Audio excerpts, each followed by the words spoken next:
नमस्कार। आज मैं आप लोगों को ऑटिज्म स्पेक्ट्रम डिसऑर्डर के बारे में बताने वाला हूँ, जिसे कि एएसडी भी कहते हैं और उसको हिंदी में स्वपरायणता भी कहते हैं।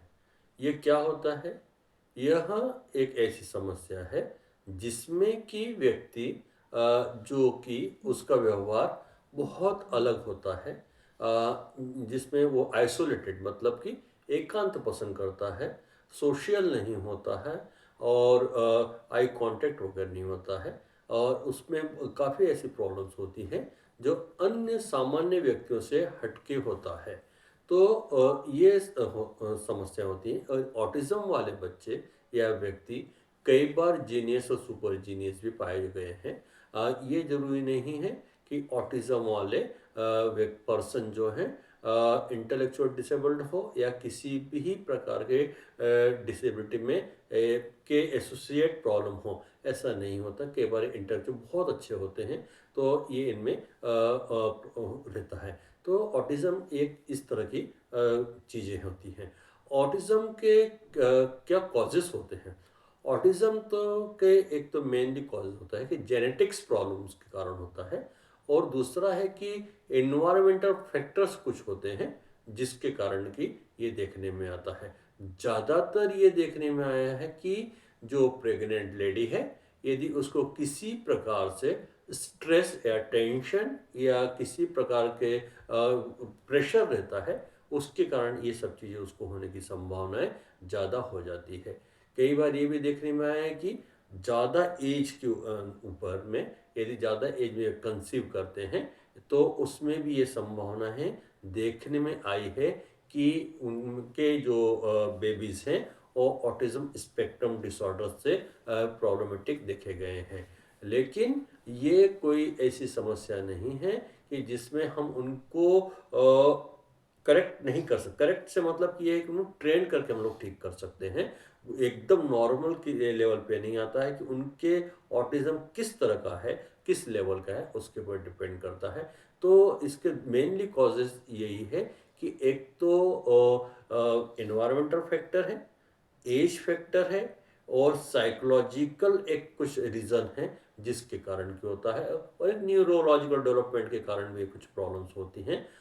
ये सब चीज़ें देखने में आती हैं।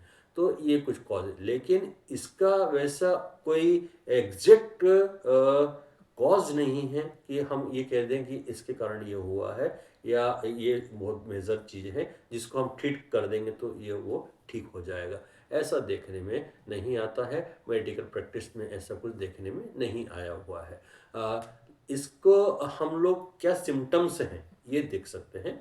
सिम्टम्स में ये सबसे ज़्यादा देखा जाता है कि ऑटिज्म वाले जो पर्सन होते हैं आई कांटेक्ट से काफ़ी बचते हैं। आई कांटेक्ट नहीं होता है, पुअर होता है, सोशलाइजेशन काफ़ी पुअर होता है। ये इनमें देखा था स्पेक्ट्रम बिहेवियर होता है, बार बार किसी चीज़ को बॉडी को हिलाना है या रोटेट करना है या किसी ऐसे फ्लैक्चुएट चीज़ों को देखना है, फास्ट मूविंग चीज़ों को देखना है, ये सब चीज़ें उनमें प्रॉब्लम्स होती है। बहुत ज़्यादा लाउडली साउंड उनको पसंद नहीं होता है, बहुत ज़्यादा अलग अलग टाइप का टेक्टाइल्स उनको पसंद नहीं होता है, मतलब कि उनको छूने से उनको थोड़ा सा कंफर्टेबल फील नहीं करते हैं। कई बार ये होता है कि उनको बहुत ज़्यादा चमक वाली चीज़ें उनको पसंद नहीं होती हैं। उनका डेली रूटीन फिक्स्ड होता है, उसको आप चेंज नहीं कर सकते, वो उनको पसंद नहीं होता। उनके इन्वायरमेंट में यदि हम कोई चीज़ ऐसा अलग कर देते हैं तो वो भी उनको कंफर्टेबल फील नहीं करता है। उनका स्पीच प्रॉब्लम होता है। देखा गया है कि वो पहले तो बोलते थे, फिर बाद में बोलना बंद कर देते हैं, या तो बोलते तो बहुत शॉर्ट बोलते हैं, वो शॉर्ट शॉर्ट सेंटेंस बोलते हैं, या तो रिप्लाई ही नहीं करेंगे। ये उनमें देखा गया। कई बार ये इनको हम लोग ये देख पाते हैं कि इनको ये समझ बैठते हैं कि इनको सुनाई नहीं देता है, तो हम लोग इनको हेयरिंग वाले पर ईएनटी के पास भेज देते हैं या उनको बेरा टेस्ट करवाने के लिए भेज देते हैं, जबकि शायद उनमें ऑटिज्म की प्रॉब्लम्स हो सकती है। ये भी हमें देखना बहुत ज़्यादा ज़रूरी है। तो इसके लिए ईएनटी की बहुत ज़्यादा रिक्वायरमेंट होती है और उसमें साइकोलॉजिस्ट की बहुत ज़्यादा रिक्वायरमेंट और भी चीज़ें होती हैं कि ऑटिज्म वाले जो बच्चे होते हैं किसी एक पर्टिकुलर एरियाज में बहुत एक्सपर्ट हो जाते हैं, उनको उसमें काफ़ी इंटरेस्ट होता है।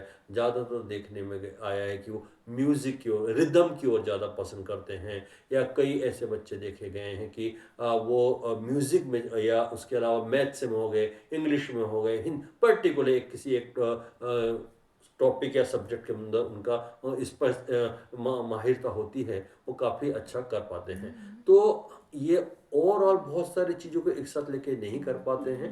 इनका एक फिक्स्ड रहता है, उनका हर चीज़ को ऐसा रहता है कि उसको चेंज नहीं कर सकते हैं। वो उस टाइप के बच्चे होते हैं या व्यक्ति होते हैं। ये लोग चूजी भी बहुत ज़्यादा होते हैं कि इनका हम ये कोई टेस्ट उनको पसंद आ गया है तो वो टेस्ट की ओर ज़्यादा ये लोग करते हैं और उनको ज़्यादा पसंद है। हाइपर एक्टिव भी देखे गए हैं, बहुत ज़्यादा हाइपर एक्टिव भी देखे गए हैं। एडीडी या एडीएचडी के भी ये लोग प्रॉब्लमेटिक देखे गए हैं। कई बार इनको ये भी देखा गया है कि इनको फिट्स कन्वर्शन भी आते हैं या सीजर्स भी आने की संभावनाएं रहती हैं, ये भी इनमें देखा गया है। एक चीज़ ये ज़्यादातर देखा गया है मेरे अनुभव के अनुसार कि ये बच्चे लोग का कोऑर्डिनेशन और बैलेंस बहुत अच्छा होता है, ऑब्जर्वेशन बहुत अच्छा होता है। ये एक बार किसी चीज़ को देख लेते हैं तो उस चीज़ को लोग भूलते नहीं हैं, याद रख लेते हैं। भले ही वो एक पल देखें या एक सेकंड के लिए देखेंगे लेकिन उनके दिमाग में फिक्स हो जाता है। इस टाइप के ये लोग बच्चे या पर्सन होते हैं। ये लोग का काफ़ी जो अपीयरेंस इनका होता है काफ़ी अच्छा होता है, बहुत सुंदर से दिखते हैं ये लोग। इनका जो है फीचर्स बहुत अच्छे होते हैं।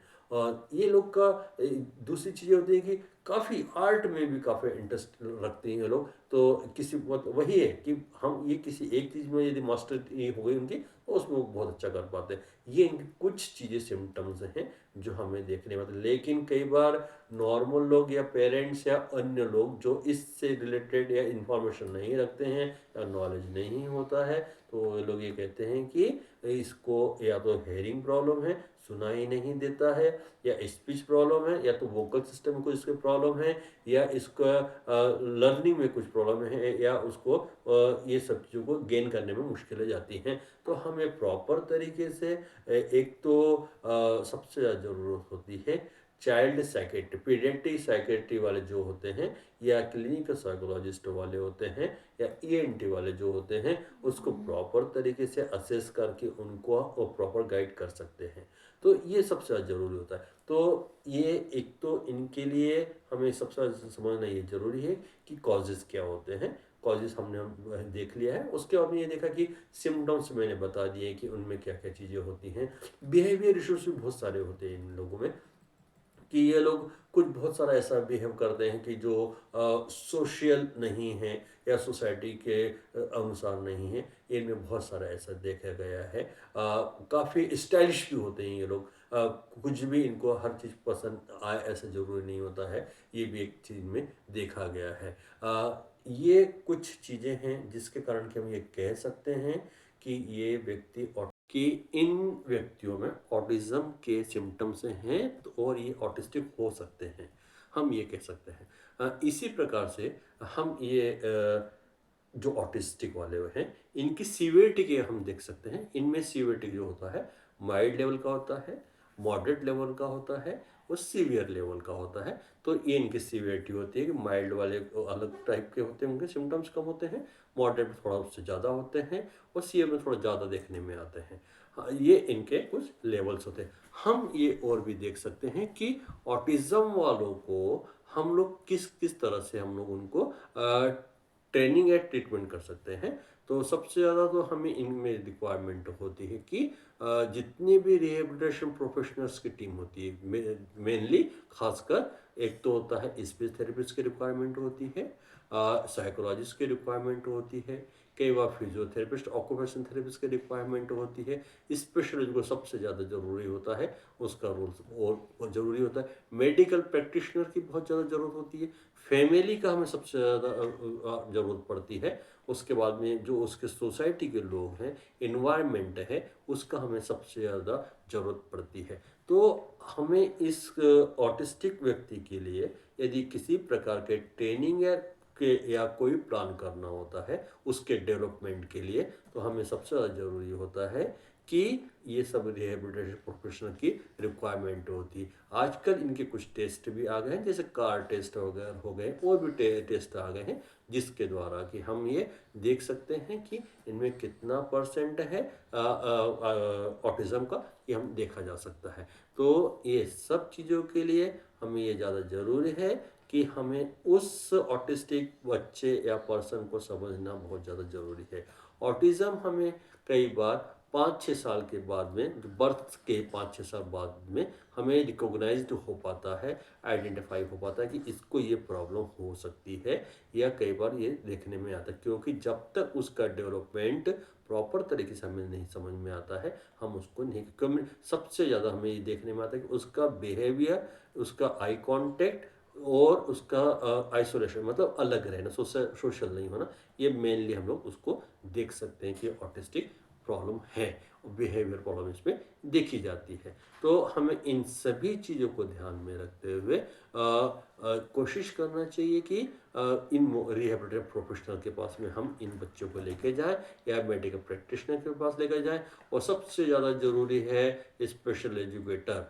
स्पेशल एजुकेटर का सबसे ज़्यादा रोल है, जो कि उसको ओवरऑल डेवलपमेंट करता है, personal, social, academic, recreational, pre vocational, vocational, और बहुत सारे एरियाज में वो उसको डेवलपमेंट में उसको प्लानिंग करता है, एनवायरनमेंट को हेल्प लेकर उसको इम्प्लीमेंट भी करता है। तो ये सबसे ज़रूरी है हमारे ऑटिस्टिक वाले पर्सन के लिए, व्यक्तियों के लिए। कई बार ऐसा देखा गया है कि ये लोग ऑटिस्टिक लोग साइकेट्रिस्ट भी डॉक्टर प्रैक्टिशनर भी देखे गए हैं, बड़े बड़े प्रोफेशनल्स देखे गए हैं, बहुत बड़े बड़े लोग साइंटिस्ट भी देखे गए हैं, ये हमें देखने में आते हैं। तो आप ये समझ सकते हैं कि इन बच्चों को हम लोग, या इन पर्सन को हम सिर्फ कोशिश करें कि उनके जो इंटरेस्ट है, जो उनकी स्पेशलिटी है, जो उनको सिखाया जा सकता है, वो हम उनको ज़्यादा से ज़्यादा एक्सपोजर दें, ज़्यादा से ज़्यादा को ट्रेंड करें, उनको उनके स्किल को पॉलिश करें, तो हम लोग उनमें बहुत ज़्यादा इम्प्रूवमेंट ला सकते हैं। तो आप लोगों को मेरा ऑटिज़म को लेकर ये वीडियो कैसा लगा, इसके लिए आप मेरे वीडियो पर कमेंट्स करेंगे, लाइक करेंगे, और सब्सक्राइब करेंगे, तो मुझे इन बच्चों को और इन पेरेंट्स को, इन फैमिलीज़ को ज़्यादा से ज़्यादा इंफॉर्मेशन मिलेगी, अवेयरनेस फैलेगी सोसाइटी में, और इन बच्चों को ज़्यादा से ज़्यादा सपोर्ट और हेल्प मिल पाएगी हम सभी प्रोफेशनल्स का। तो आप ये वीडियो को अधिक से अधिक शेयर करें। Thank you.